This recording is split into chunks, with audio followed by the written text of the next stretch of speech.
Good afternoon, everybody. Welcome to our Wellness Wednesday webinar.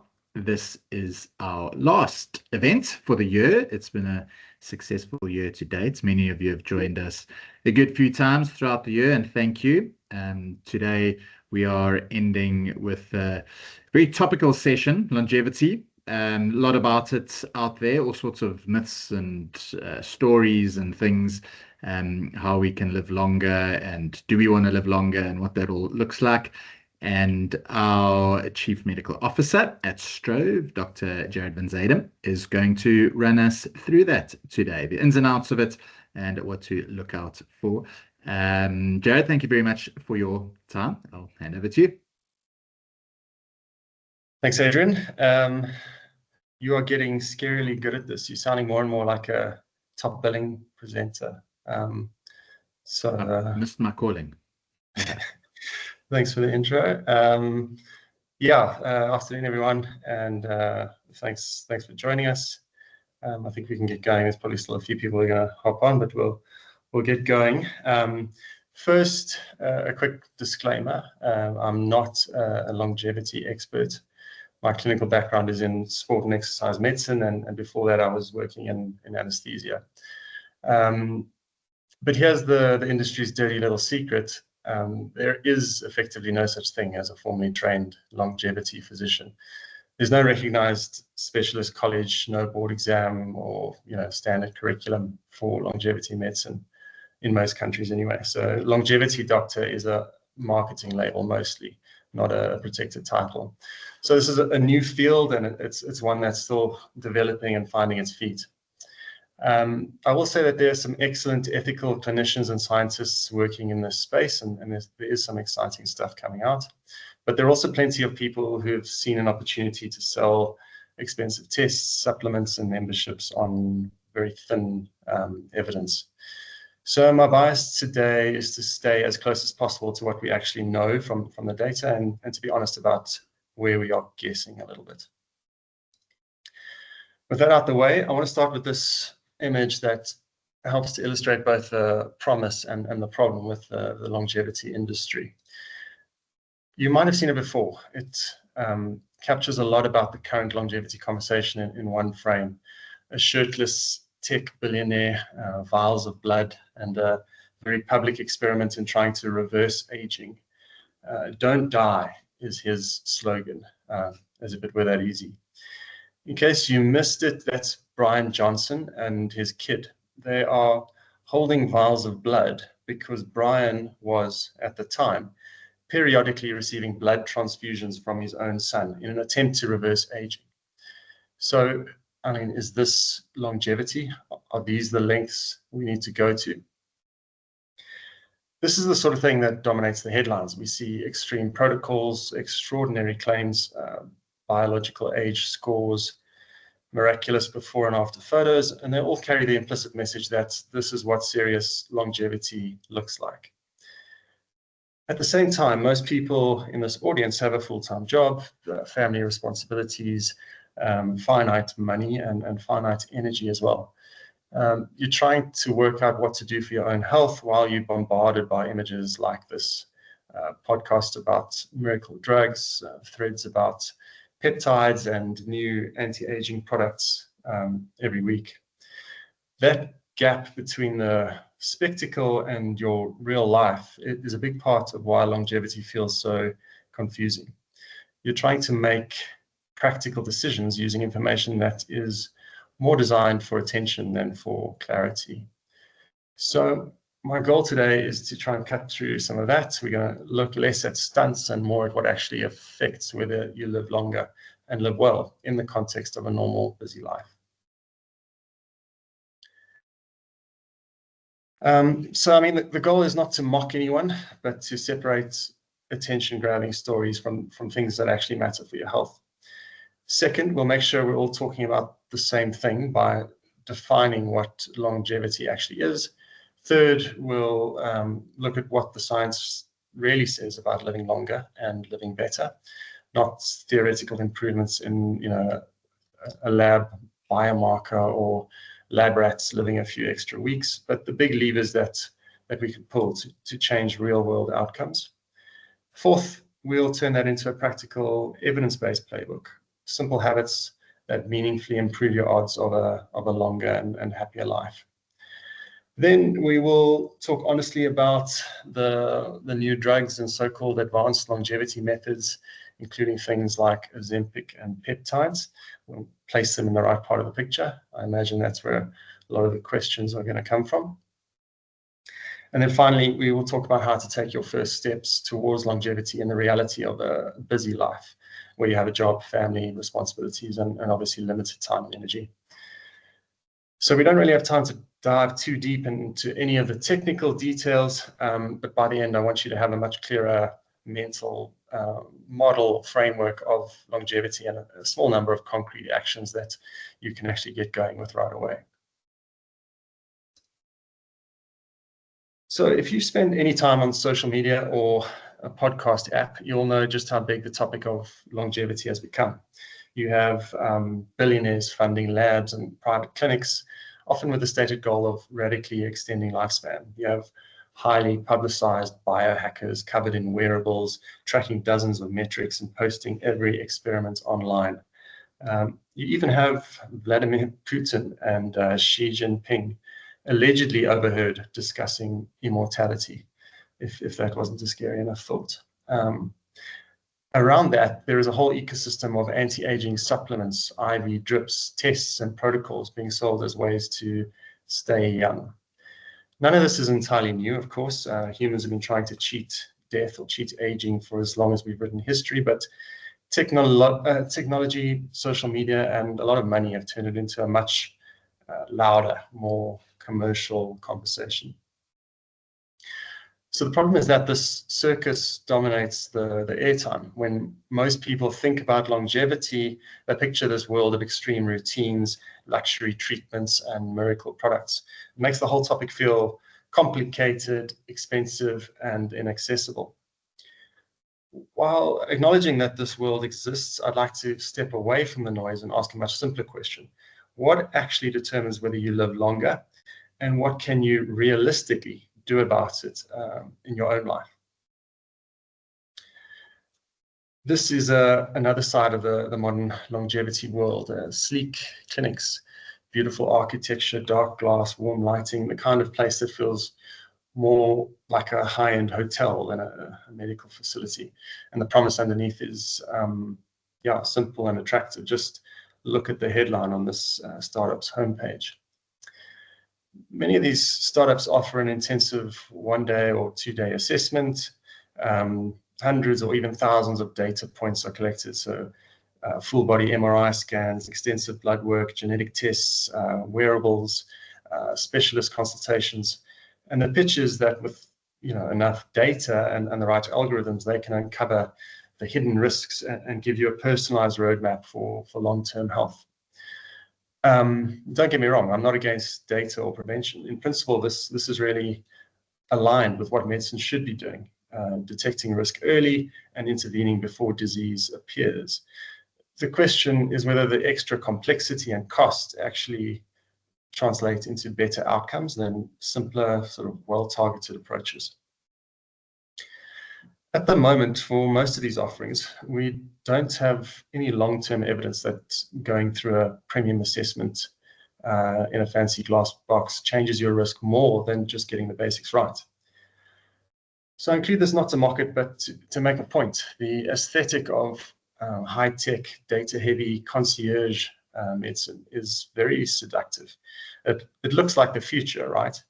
But when we ask the boring question, does this make people live longer and stay capable more than simpler interventions? The answer is often a bit unclear.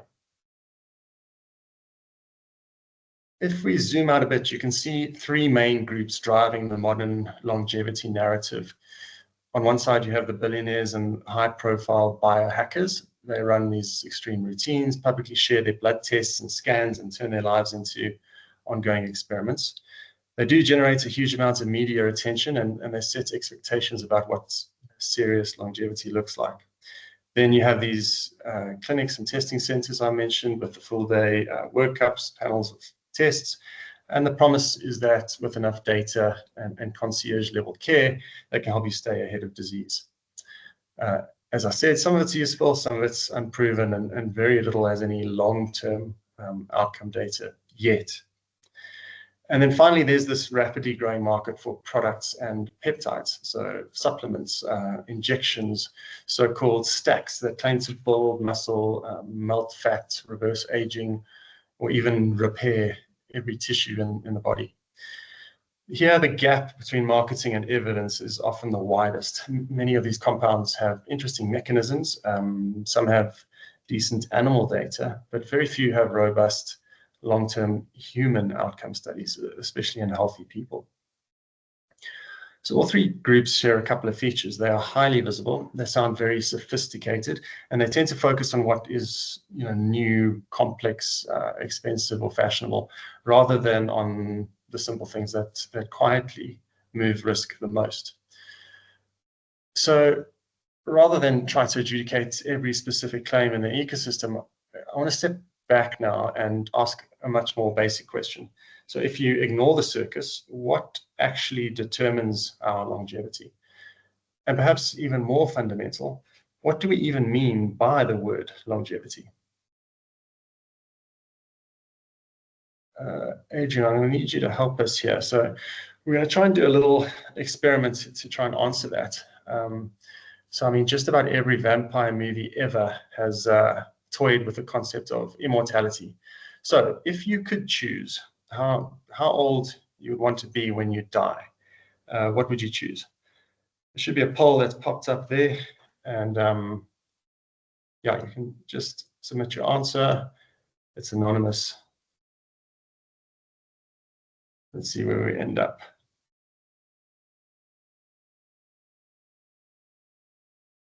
Everyone's gone for the safe middle option, it looks like.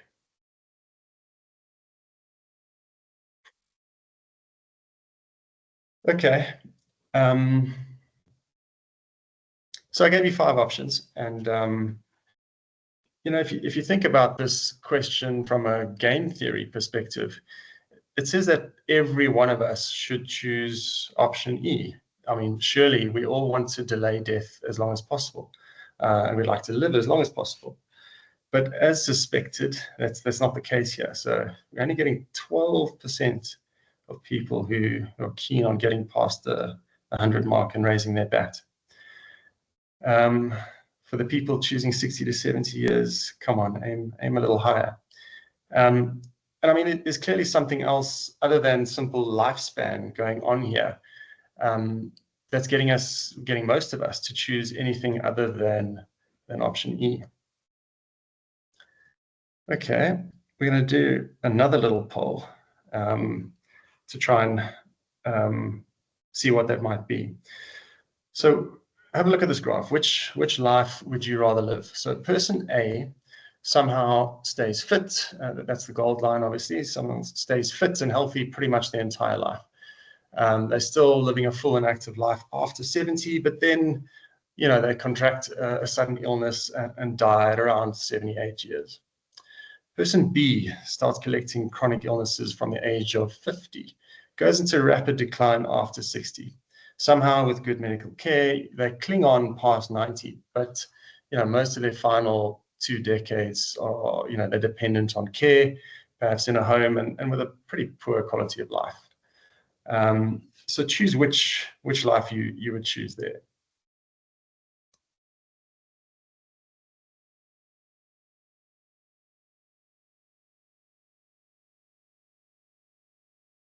So I mean, that one, as expected, is a complete no-brainer, and there's no one here who would, choose this, prolonged misery over a shorter, sort of higher quality life.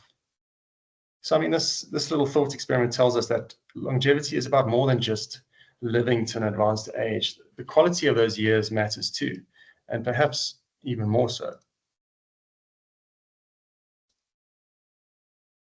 So to make sense of it, I think we can simplify longevity into 2 basic goals. The first goal is living longer. So in very plain terms, this means avoiding early death. And that is mostly about reducing the risk of chronic diseases such as heart disease, stroke, cancer, diabetes, dementia, and also about lowering the chances of dying from external causes like road accidents, violence, suicide.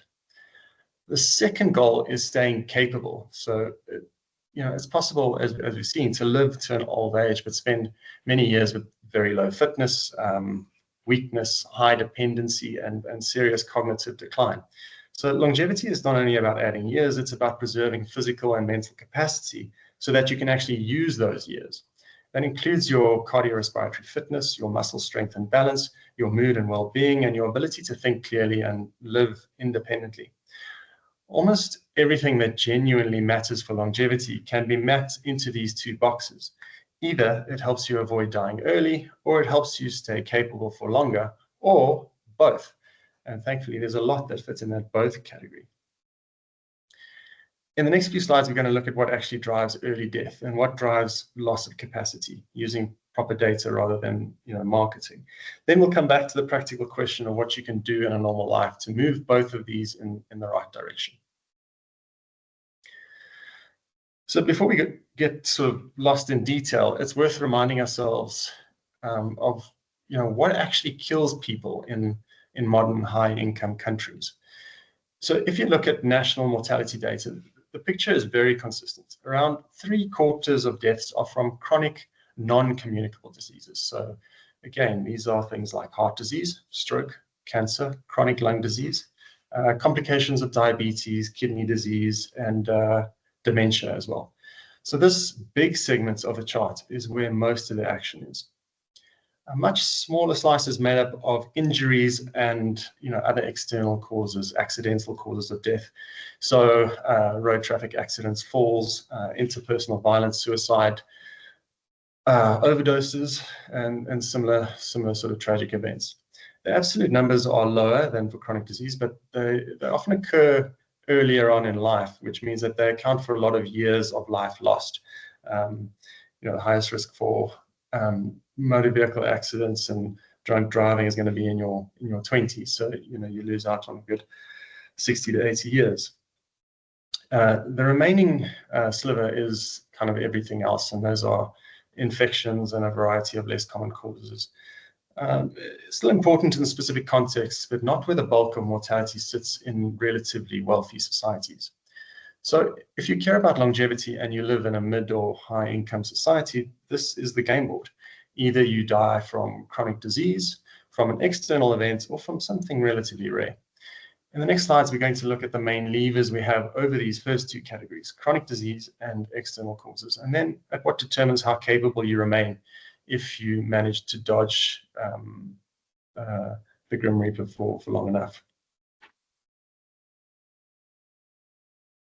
So if we zoom in on that big chronic disease segment from the previous slide, this is what it looks like. At the top of the tree are the major conditions that account for most of those deaths. Cardiovascular disease, so that's heart attacks, strokes, heart failure, various cancers, chronic lung diseases like COPD, emphysema, dementia and other neurodegenerative conditions, and metabolic and kidney disease driven mostly by diabetes.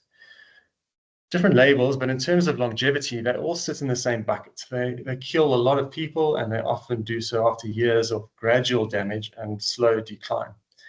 At the bottom, you can see that underneath the different diagnoses, there is a surprising amount of overlap in what drives the risk.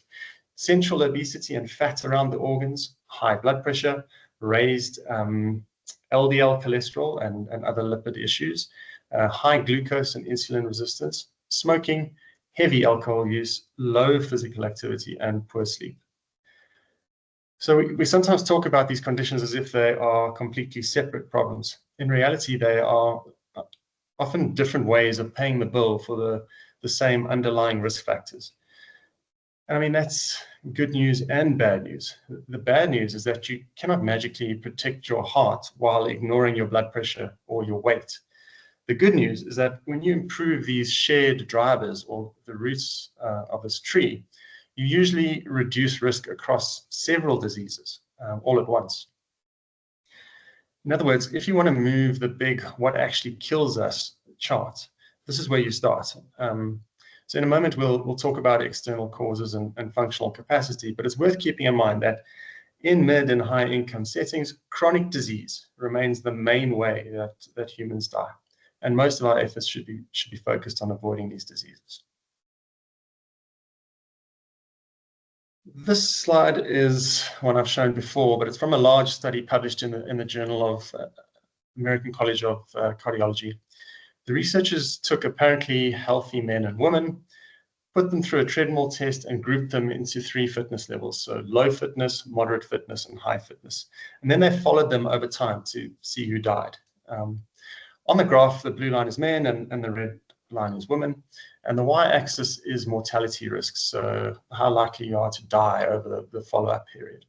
You can see that as fitness level moves from low to moderate to high, the risk of death steadily falls in both men and women. The key point is not the exact numbers, it's the pattern. So people with low cardiorespiratory fitness have the highest mortality. Moving from low to moderate fitness gives a substantial drop in risk. Going from moderate to high gives even more benefits, but the biggest gain is escaping that lowest fitness category. In other words, you don't need to be a star athlete to change your long-term risk in a very meaningful way. Simply moving out of unfit into reasonably fit is one of the most powerful longevity interventions available, and it's obviously accessible to most people with regular, consistent activity. And this is why I keep coming back to the basics. Improving fitness from low to moderate has a far larger and better proven impact on mortality than almost any supplement stack or exotic protocol you can buy. This slide is similar, but it shows exactly what I mean by functional reserve. On the vertical axis, you have VO2 max, which is the gold standard measure of cardiorespiratory fitness. On the x-axis is age in years, so mid-20s all the way up to 90s. And there are 3 curves. The green line is high fitness, so this is roughly 95th percentile for age. The black line is average fitness, around 50th percentile, and the red line is people of low fitness, around the 5th percentile. Then have a look at those dotted horizontal lines, and those are the oxygen requirements for everyday tasks like running at different speeds, climbing stairs, walking up a hill, walking on a flat surface, and eventually right at the bottom, just pottering around the house or even sleeping. What you can see very clearly is that as we age, everyone's VO2 max declines. But where you start and which curve you're on makes a huge difference. So if you're on the red low fitness trajectory, you hit the can't climb stairs line and even the struggle to walk at 3 miles an hour line much earlier in life. By your late 60s or early 70s, you might already be operating near the minimum needed for basic walking and self-care. Small illnesses or setbacks can push you below the level required for independent living or just kill you. If you're on the green high fitness trajectory, you start higher and you have a much more headroom. You can still comfortably meet the oxygen demand for climbing stairs or walking up a hill well into older age. The decline is still there. Nobody escapes physiology, unfortunately, but you stay above the threshold for everyday tasks for many more years. So this is functional reserve in a single picture. The goal is not to have the VO2 max of a Tour de France cyclist. The goal is to be high enough for long enough that the normal age-related decline doesn't push you below what is needed to live independently and do the things that matter to you or that you want to do. And again, the way that you change this is boring. Regular aerobic work, some strength training, staying active over decades. And that is what keeps you on the green, or at least the black line, instead of sliding down to that dreaded red one. Moving away from chronic diseases now, the second lever for longevity is external causes. All the ways life can be cut short by events outside of disease. So as mentioned, this includes road traffic accidents, falls, interpersonal violence, suicide, overdoses. The absolute number of deaths is smaller, but they tend to happen earlier. So, you can remove a lot of years in one go. When we talk about external causes, it's tempting to imagine that the ideal is, perfect safety, no risk. But that's not really realistic, and it's often not desirable either. There's also an uncomfortable truth here. Luck obviously plays a role. You can drive carefully, wear your seatbelt, never drink and drive, and still be hit by somebody who does not. So sometimes it's just not your day, right? But if I lived in a sealed glass box, I never rode my bike, I never went anywhere interesting, never did anything physically challenging, my injury risk would be really low, but my enjoyment of life would be dramatically reduced. So that's not the version of longevity I'm interested in, and I suspect it's not what you want either. At the same time, there are what I would call stupid risks. Driving home drunk, texting your wife at 120 kilometers an hour on the freeway. Recreational drugs, alcohol binges, getting into fights, those all carry a high downside and almost no meaningful upside. So if you care about longevity, those are the risks to cut, because their luck is the only thing really standing between you and disaster.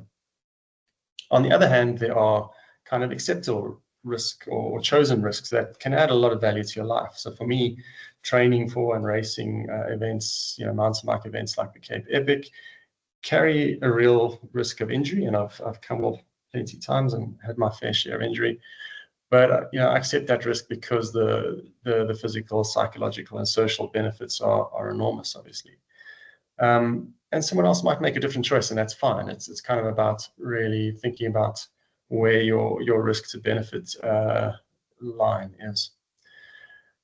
So the point here is not to live a perfectly safe, boring life. The point is to remove the obviously wasteful risks, be deliberate about the meaningful ones, and to accept that there will always be a small element of chance that we just can't eliminate. We stack the odds in our favor, but we can't ever get them to 100 to 0.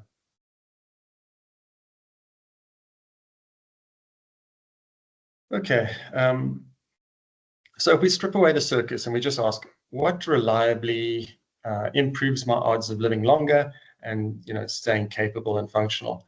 It really looks surprisingly simple. There's only so many things that we know work and the data has shown to work. So first, do not smoke. So smoking is still one of the most destructive things you can do to your lifespan and health span. If you only changed one behavior, quitting smoking would probably be it. Second, treat alcohol with caution. So I'm not going to pretend that everyone must be 100% sober, but heavy and regular drinking increases the risk of cancer, liver disease, obviously accidents, and a range of other social problems. So if you care about longevity, alcohol needs to be the exception, not the background noise. That's probably a tough one for a lot of people to swallow, but that's the truth. Third, move most days, if not every day, and at least some of that movement should be a bit breathless. So brisk walking, cycling, jogging, swimming, anything that raises your heart rate. And this is how you get off that very low fitness line we saw earlier.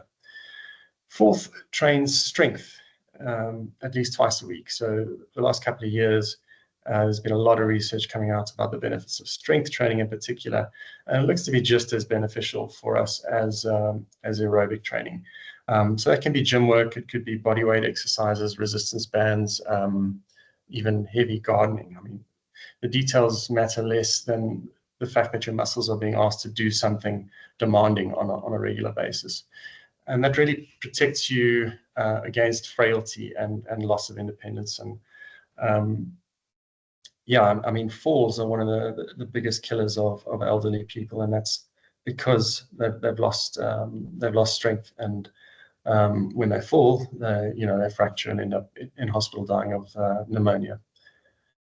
Fifth, keep up with age and sex-appropriate screening and vaccines. So things like blood pressure and cholesterol checks, cervical screening, breast screening, colorectal cancer tests for those, after 45, and the vaccinations recommended, obviously, in your setting.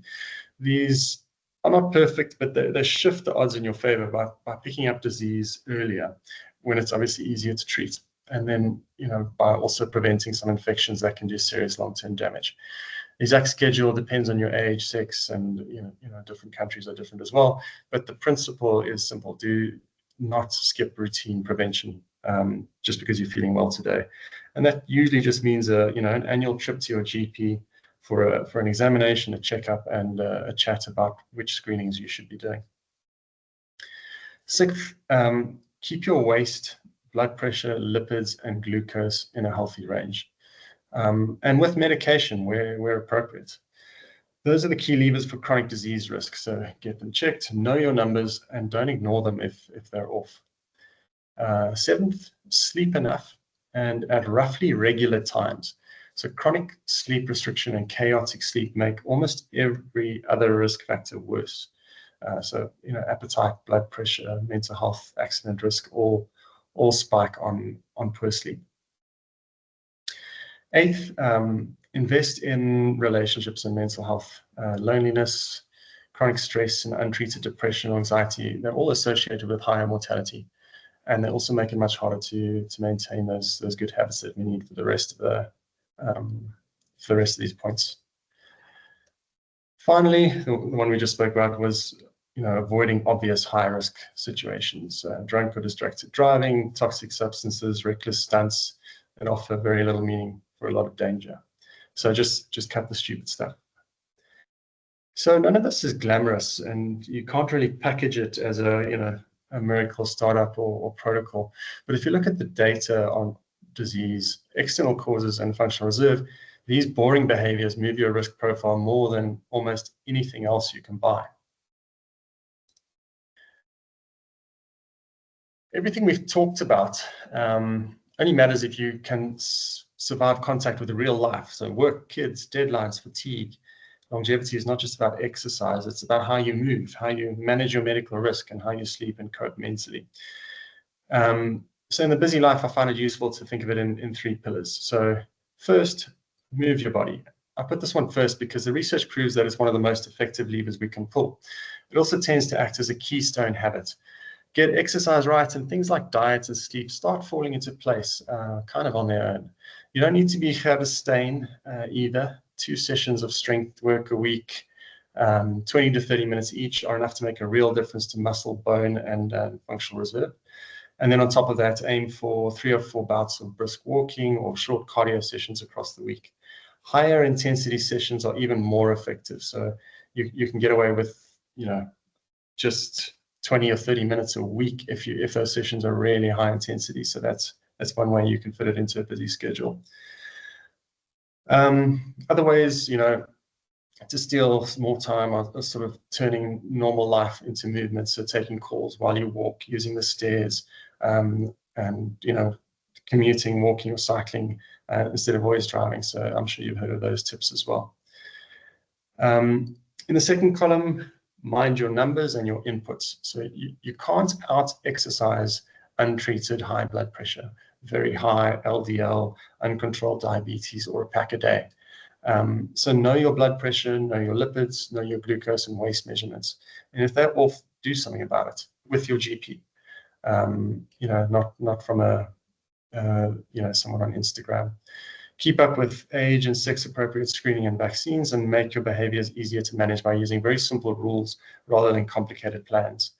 So for example, no cigarettes at all, no alcohol from Sunday to Thursday, vegetables at every main meal.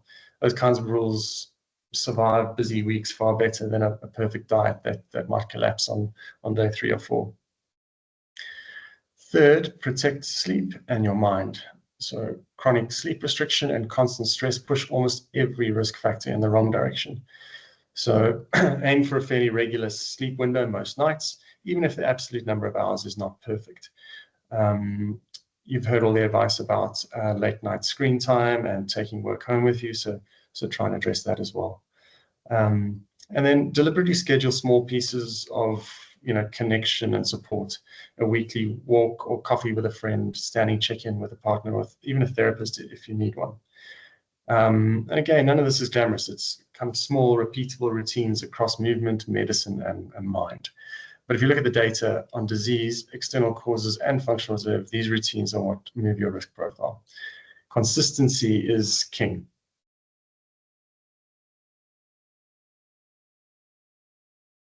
Okay, we're going to move a little bit into the kind of advanced stuff. So we've just focused on behaviors and environment, but I want to be clear that for many people, medicine matters just as much.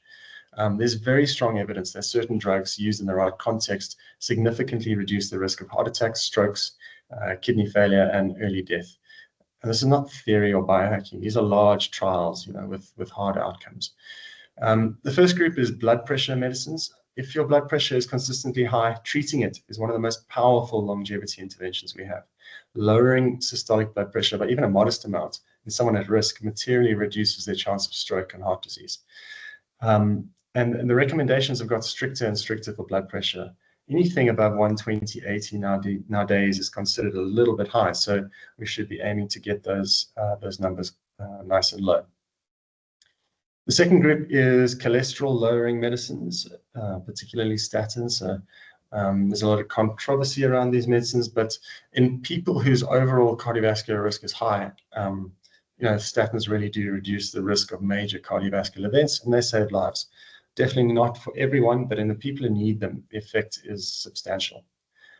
The third group includes medicines used in diabetes and kidney protection. So drugs like metformin, GLP-1 receptor agonists, like Ozempic. So in people with type 2 diabetes or obesity and established cardiovascular or kidney disease, these drugs do more than just change your blood sugar. They reduce serious events and they slow down organ damage. That almost certainly translates into more years of healthy life for those patients.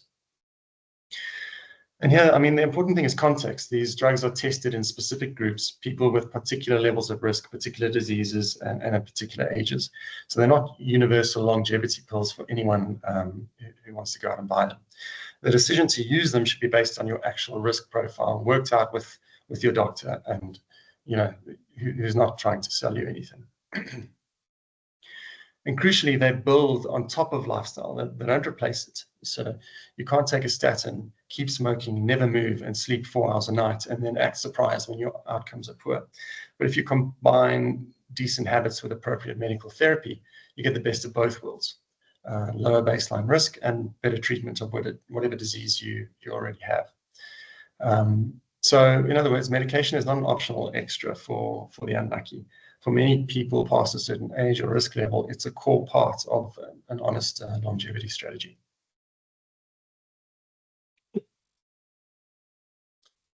Okay, this is the part many people are secretly hoping for, I'm sure, this longevity in a bottle. As I said, I'm sure a lot of the questions will be coming from this section. So the fantasy is simple. You take a weekly injection or a few pills and it quietly extends your lifespan without you needing to change how you live. No big effort on sleep, diet, movement, or stress, just magic chemistry, and you live longer. So a lot of what gets marketed as advanced longevity taps directly into that hope or fantasy. So let's look at where we actually are. So firstly, GLP-1 drugs and related agents. So medications like semaglutide, which is Ozempic, and tirzepatide are serious advances for people with obesity and type 2 diabetes. Large, high-quality trials show they produce substantial weight loss, improve glycemic control, and they reduce cardiovascular and kidney events in high-risk groups. It's not speculative anymore. This is really strong outcome data in defined patient populations. That's fantastic news. Where I become cautious is when these drugs are marketed to otherwise healthy, maybe mildly overweight, middle-aged people as general longevity shots. So we just don't have 20 or 30-year data for that use. So we don't fully understand the long-term trade-offs of lifelong appetite suppression in people who could plausibly be managed with behavior and standard care. So the honest position is, it's a big step forward for specific high-risk patients, but it's not a universal longevity injection for everyone who wants to be a bit leaner. Second, other proposed longevity drugs like metformin or rapamycin and its relatives, Mechanistically, they are interesting, and in animals, they do pretty impressive things. In humans, without clear disease, the data for actual longevity are really limited, mixed, or sometimes just absent. Outside of clinical trials, using them purely for longevity in healthy people is essentially, structured self-experimentation based on a theory and, early signals. And for some, that might be acceptable, but we should just call it what it is. And not pretend that it's kind of established prevention. Thirdly, the peptide craze. And this is where things really go off the rails a little bit. The aforementioned GLP-1 drugs are actually peptides. And as mentioned, their health boosting potential is incredible in the right patients. But what we're seeing is use of off-label and non-approved peptides are really surging, largely on the back of anti-aging claims and celebrity or influencer endorsements. The bottom line is that the evidence base for most of these drugs used off-label or as non-approved products is really wanting. Most of the support comes from rodent studies. Unfortunately, humans are not mice, or small, uncontrolled human reports with very limited clinical trial data on real outcomes and safety. So, it's fascinating to see people quite happy to inject unregulated peptides with almost no evidence, while remaining deeply skeptical of, vaccines or treatments that have some of the strongest data sets we have. So that inversion of standards tells you a lot about how much of this space is driven by mistrust of mainstream medicine and clever marketing rather than by data. So where does that leave us with this longevity in a bottle question? Right now, there's no single drug or stack that reliably makes humans live substantially longer without also doing the hard, boring work on behavior and basic medical care. Some medications can be powerful longevity tools in the right clinical context. Some experimental drugs may turn out to be genuinely useful, but many of the more exotic peptide stacks are at best unproven and at worst unsafe. Time will tell. So, the honest answer for today is that the magic bottle doesn't exist just yet. And if we ever find something close to it, the people who benefit most will still be the ones who have their foundations in order. They don't smoke, they move, they sleep, they manage their risk factors and their mental health. Running out of time here, so let's try and get through this one quickly. So we've covered a lot of ground. I just want to leave you with a simple hierarchy for thinking about longevity. So at the base are your behaviors and environments. So how much you move, how strong you are, what you eat most of the time, how you sleep, whether you smoke, habits, those sorts of things.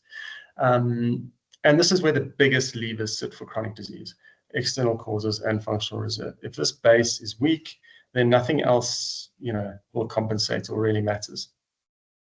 In the middle layer is evidence-based medical care. So that includes treating high blood pressure, managing lipids, controlling diabetes, with medications when necessary.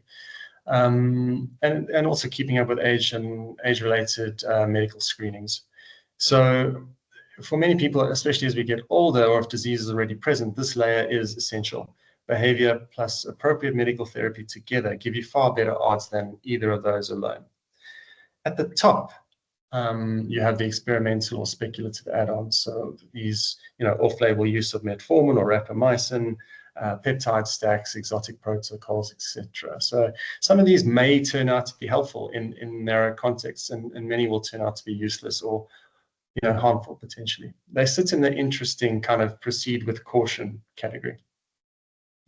So it's a simple idea, really. If the base is weak, the top is really irrelevant, and you shouldn't be playing around with peptides if you haven't taken care of that bottom layer of the pyramid.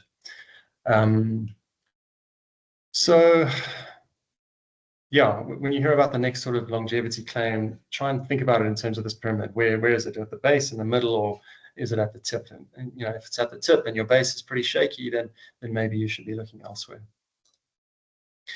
Okay, last one. Something very simple. After all this talk, what are you actually going to do? And what I would recommend is three simple things, 3 decisions, nothing more. So the first one is one thing to check. So that might be your blood pressure, your cholesterol, your blood sugar, fitness tests, catching up on an age-appropriate screening you might have been avoiding. For some people, it's looking honestly at a habit like smoking or heavy drinking. Pick one health lever and get a clear reading on where you stand at the moment. Second, one risk to remove. Choose one obvious risk and stop taking it. So for many people, that's, maybe that's the no texting while driving rule, or reducing your weekly alcohol intake. You can't control luck, but you can reduce risk. And then thirdly, one habit to build. And that could be 2 strength sessions a week. It could be a daily 20-minute walk, or, just setting a fixed bedtime. Something small that nudges your fitness or recovery in the right direction, and that you can keep building on for months, not days.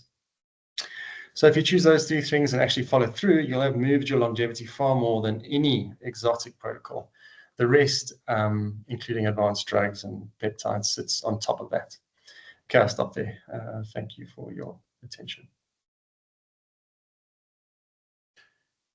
Super, Jared. Thank you very much. It is one of those topics that there's so much you can go into, but nailing the base, the most important part of it, and obviously the things that we try to recommend everyone does on a day-to-day basis. There are a couple of questions that I thought I'd pose to you. So if anyone's got a bit of time just to hang around for 3 or 4 minutes just to answer these, or stick some more ones in there, please let us know. But just to start with the first sort of important one, I thought that came through from Zelda, with concern that blood pressure medication being bad for you in the long run. Is that a myth or not? No. So, I mean, blood pressure medication there's many different classes of pressure medication, calcium channel blockers, water tablets, all sorts of different ones. And if you're hypertensive, the benefits far outweigh any adverse effects or side effects, even in the long term. So getting your blood pressure to a normal range is going to be far more beneficial. But there's no reason that a blood pressure medication should be a life sentence. So as I said, if you go on the medication but then make the changes to your lifestyle that are necessary, you may be able to eventually get off that medication completely, or at least lower your dose. For some people that's not true. People with essential hypertension, familial hypertension, they may be on a medication lifelong, but that is necessary, and it definitely lowers their risk even in the long term. Just some questions on the sort of fitness side of it. First, you spoke about sort of the value of moderate fitness. This was my question for you, actually. But what is moderate fitness? How would you define that? How do I know if I'm moderately fit or not? So, I mean, in that graph that I showed, that black line, that was the 50th centile. So that actually isn't a very fit person. That's like kind of how fit the average population is. And truth be told, we should be aiming higher than that if we want to really reap the benefits of exercise. So it's great if you're moving from really low fitness to average. That's brilliant. But once you get there, you should really be aiming higher than that. Peter Attia talks about this quite a lot. So he's one of the so-called longevity experts or podcasters. If you have your VO2 max measured either in a lab, or you use a wearable that gives you an estimation of VO2 max, you can then plot where you are on a graph. Just search on the internet VO2 max tables. So for your age and gender, you can see where you are, and you should be aiming for the elite kind of classification for an age group or two below you, if you really want to be putting yourself in the lowest risk category. So for most people, that's going to take decades of training to get there. This is not something that's going to be overnight. So that's how far you can go. But for most people, just moving yourself into that kind of being able to complete a 10K run or an hour ride or something like that is going to be enough to get a lot of the benefits. But there's no top, so it never really, those benefits never really plateau. The fitter you get, the more benefits you'll have. That you'd actually recommended a book by Peter Attia called Outlive to me. Which I found very useful, and if anyone wants to read something that digs into all of this a lot deeper, I do recommend it as well. Put it on the Christmas list and stuff it in a stocking. It's a great read to get a little bit more sort of context on all of these things. Yeah. Having mentioned the VO2 max there, just the last question here from Stu Shapiro.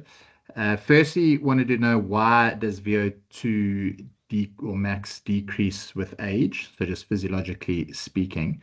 And then assuming you start exercising more, even though you're aging, you should be able to increase it, right? Which is a little bit of what you just mentioned now. Yeah. So VO2 max is such a fascinating number. So it measures multiple organs all at the same time. It's essentially measuring how, what's the maximum rate that you can consume oxygen at. And in order to be able to do that, you need good lungs that can take in that oxygen. You need a good microvascular system to exchange that oxygen across from the lung, pull it into the blood. You need a good, strong heart that can pump that blood all around the body.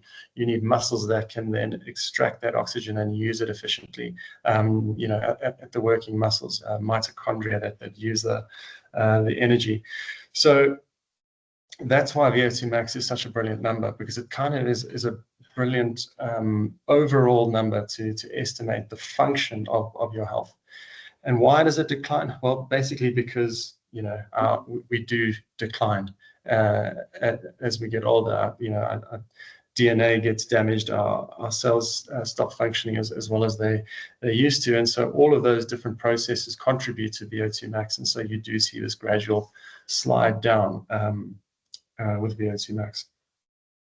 Then, as you said, that decline is modifiable. So for someone who's on a really low base, and maybe they're doing no exercise and they're sliding all the way down into the bottom of that graph, starting some exercise and doing some targeted VO2 max work, which is high intensity work, will get them higher. So it's not like just because you're aging you can't get it higher.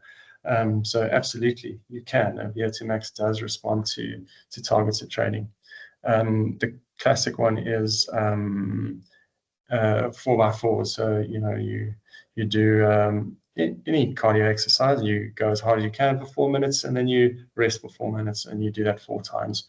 That's kind of the typical one, but you could start at 2-minute intervals, and it could be a walk. It could be an uphill walk where you walk really fast for 2 minutes, and then you stroll down for 2 minutes and walk up again. So those are the sorts of high intensity exercises that help VO2 max. Brilliant. Jared, thank you very much for your time, and thank you for everyone who's stuck in here with us and hanging for the questions as well, and the feedback that's coming in via the form. Thank you. We will pick these all up in the new year again.